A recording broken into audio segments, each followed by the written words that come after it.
पीपली कुंज नाम के एक कस्बे में एक पुरानी सरकारी फैक्ट्री थी। अंतर्गत कारणों की वजह से वो फैक्ट्री अब बंद हो चुकी थी। कई सालों बाद तक जब उस जगह पर कुछ शुरू नहीं हुआ तो आसपास के लोगों ने उसका ताला तोड़ दिया और अपने अपने काम के लिए इस्तेमाल करने लगे। कोई उसमें अपनी साइकिल खड़ी कर देता तो कोई उसका टॉयलेट इस्तेमाल करने पहुंच जाता। और सही भी है, बाहर शौच जाने से अच्छा था कि आते जाते लोग उस टॉयलेट का इस्तेमाल कर लिया करते थे। इसी बहाने बाहर की गंदगी और रोगों से लोग मुक्त रहते। एक दिन एक किसान वहां से गुजर रहा था। वैसे तो वो किसान बहुत ईमानदार था, लेकिन ईमानदार होने के साथ साथ वो बहुत समझदार भी था।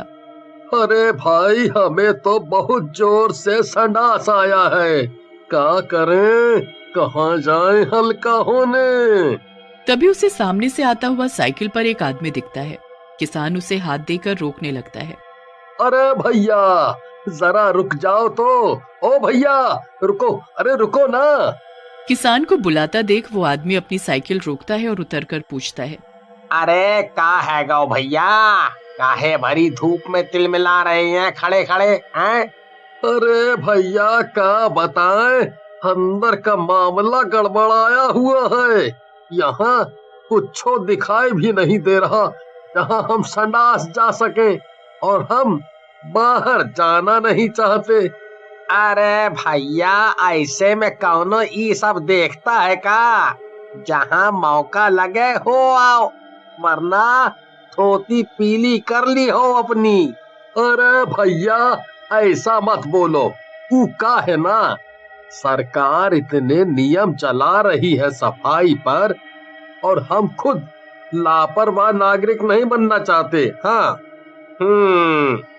लो भैया, मिल गया उपाय।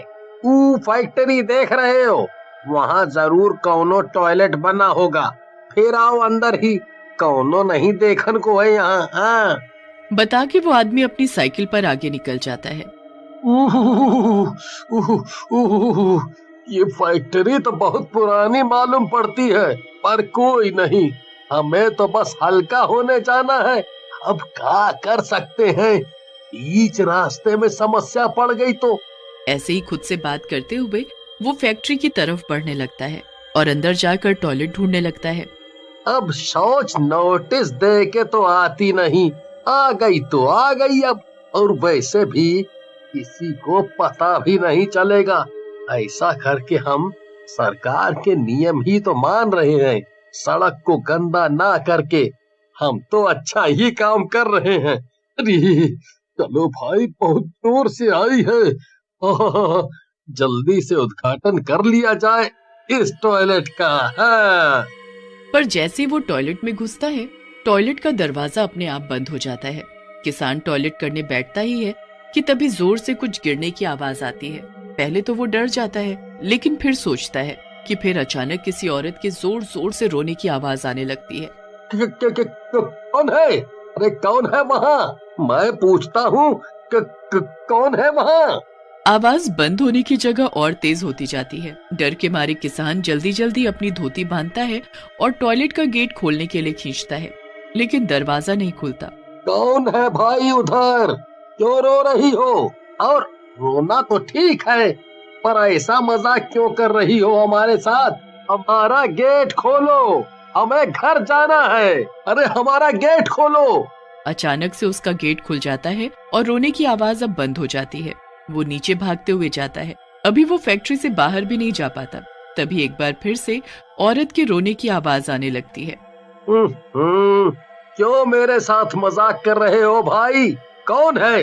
ऐसी हरकतों से देखो क्या हो रहा है हमारे साथ। अभी टॉयलेट करके निकले थे, हैं? हमें अब दोबारा लग गई। अब तो हिम्मत भी नहीं हो रही है उस टॉयलेट में जाने की। इससे पहले हम यहीं पे कर दें। हमें बता दीजिए, आप हैं कौन और हमसे क्या चाहती हैं देवी जी आप? तभी उसके सामने अचानक से एक चुड़ैल लटक जाती है, वो भी उल्टी। उल्टी चुड़ैल को देखकर तो मानो किसान की धोती ही गीली हो गई। किसान फैक्ट्री में ही इधर उधर भागने लगता है। उसे छुपने की कोई और जगह नहीं मिलती और भागते भागते वो एक बार फिर टॉयलेट में पहुंच जाता है। लो, हो गया काम। आसमान से गिरे और खजूर में अटके। अरे जहाँ से भागना शुरू किया था वहीं पहुंच गए। अब तो वैसे भी मौत आने वाली है हमारी, लेकिन हम मरने से पहले आपसे पूछना चाहते हैं कि आप कौन हो और हमारी क्या गलती थी जो आप हमें मारना चाहती हो। तभी एक भयानक रूप में चुड़ैल किसान के सामने प्रकट होती है और रोने लगती है। क्या हुआ आपको? अपना ही चेहरा देखकर डर गई क्या? ये बोलने के साथ साथ किसान बाहर निकलने का रास्ता भी ढूंढने लगता है। उसको टॉयलेट के बाहर एक कमरा दिखाई देता है। चुड़ैल गुस्से से उसको देखती है। माफ कीजिएगा, वो आपने हमको बताया नहीं कि आप रो क्यों रही हैं, तो हम खुद ही अंदाजा लगा लिए। मैं अपना चेहरा देखकर भला रोऊंगी क्यों? मैं तो बेहद खूबसूरत हूँ। मजाक अच्छा कर लेती हैं आप, हमारी तो हंसी ही नहीं रुक रही। चुप हो जा, वरना मैं तेरी हंसी क्या तेरा जीवन ही रोक दूंगी। किसान धीरे धीरे कमरे के बाहर निकलने लगता है। जब तक चुड़ैल दूसरी तरफ देख रही होती है, वो जैसे तैसे दूसरे कमरे में पहुंच जाता है, लेकिन चुड़ैल उसके पीछे जाती है और बोलती है, नहीं, पहले मैं तुझे फ्लश करूंगी, फिर तेरी आत्मा को बताऊंगी। तुझे भागने की बहुत जल्दी है ना? नहीं जी, हम पर ऐसा जुल्म क्यों करना चाहती हैं? हम तो बस यहाँ टॉयलेट का इस्तेमाल करने आए थे, हमें नहीं पता था आपको इस टॉयलेट से इतना लगाव है, वरना हम कहीं भी टॉयलेट कर लेते, लेकिन यहाँ कभी नहीं आते।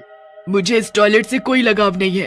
तो आप मुझे क्यों फ्लश करना चाहती हैं?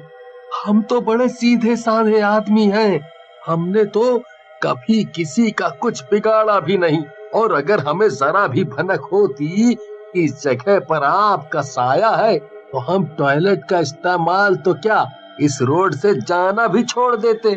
सीधा का तो पता नहीं, पर तुझसे पहले मैंने काफी लोगों को इस टॉयलेट में फ्लश किया है। थोड़ी देर के लिए वहाँ चुप्पी छा जाती है। फिर चुड़ैल बोलती है, मैं तो तुझे तभी जान से मारना चाहती थी जब तू इस फैक्ट्री में घुसा था। तो मारा क्यों नहीं? क्या आपका हमारे ऊपर दिल आ गया है? चुप हो जा बेवकूफ, अपनी किस्मत का भला मान कि तू जिंदा है अभी तक। मैंने जब टॉयलेट का दरवाजा बंद किया था, तभी मैं तुझे फ्लश करना चाहती थी। पता नहीं क्यों मैं तुझे फ्लश नहीं कर पाई। किसान चौंक कर चुड़ैल की तरफ देखता है और टहलने लगता है। साथ में चुड़ैल भी टहलने लगती है। हो सकता है तुझसे पहले जितने आए, उन्होंने भी मरते समय भगवान को ही याद किया था, पर वो तो नहीं बच पाए। मुझसे पहले कौन कौन आया था और आपने उनके साथ क्या क्या किया? यहाँ गर्मी बहुत है, अगर आपकी इजाजत हो तो क्या हम छत पर चल सकते हैं? आप पर तो कृपा है ऊपर वाले की, आप चुड़ैल हो, आपको गर्मी नहीं लग रही होगी, लेकिन हम ठहरे इंसान, थोड़ा सोचिए। मन तो कर रहा है तुझे जिंदा गाड़ दूं, लेकिन मान लेती हूँ तेरी ये बात। चुड़ैल उसके साथ छत पर चली जाती है और फिर बोलना शुरू करती है। आए तो बहुत थे और सबको ही मैंने इस टॉयलेट में फ्लश करके मार दिया। उसमें से एक मुझे अच्छे से याद है, क्योंकि उसको मारने में अलग ही मजा आया था। ऐसा लगा था पुराना बदला ले लिया हो मैंने। कितना चिल्ला रहा था वो। किसान ये बात सुनकर डर जाता है। कौन था वो आदमी? वो एक व्यापारी था, और वो सिर्फ टॉयलेट का इस्तेमाल नहीं करने आया था, बल्कि खाली फैक्ट्री देखकर उसने इसको बेचने का सोचा। फिर मैंने उस व्यापारी को इसी टॉयलेट में मुंह के साथ फ्लश कर दिया। कैसे चिल्ला रहा था बेचारा, मुझे छोड़ दो, माफ कर दो। किसान कुछ देर सोचता है, फिर वहीं छत पर बैठ जाता है। चुड़ैल गहरी सांस लेती है और बोलती है, हाँ, ये बहुत लंबी कहानी है। कुछ समय पहले की बात है। इस फैक्ट्री की जगह पर मेरा घर हुआ करता था। मेरे मम्मी पापा के देहांत के बाद मैं उसमें अकेले रहती थी। मेरी जिंदगी काफी अच्छी चल रही थी, लेकिन एक दिन धोखे से एक व्यापारी ने मेरे इस घर पर कब्जा कर लिया। मैं ये सुनकर इतनी निराश हो गई कि मैं उसके घर पहुंची और जानने की कोशिश की कि उसने ऐसा क्यों किया। तो उसने कहा, मैं आपके घर आकर बात करता हूँ। वो मेरे घर आया और उसने मुझे यही मेरे बेडरूम में मार डाला और मेरा घर तोड़कर ये फैक्ट्री बनवा दी। मेरे बेडरूम की जगह पर ही ये टॉयलेट बना हुआ है, जहाँ मैं लोगों को मारती हूँ। मेरे आराम करने की जगह पर उसने टॉयलेट बनवा दिया। तब से मैंने ये फैसला कर लिया कि जिस तरीके से मेरे को यहाँ पर घुट घुट कर मरना पड़ा है, उस तरीके से मैं इस टॉयलेट में आने वाले हर शख्स को दौड़ा दौड़ा के मार दूंगी। इतना बोलकर चुड़ैल किसान को उठाती है और फैक्ट्री के बाहर फेंक देती है। हाय राम, कितनी जोर से पटका है रे बाबा। उम्मीद करते हैं कभी आपको भी शांति मिल जाए। इतना कहते ही किसान अपनी धोती संभालते हुए वहां से 9 2 11 हो जाता है।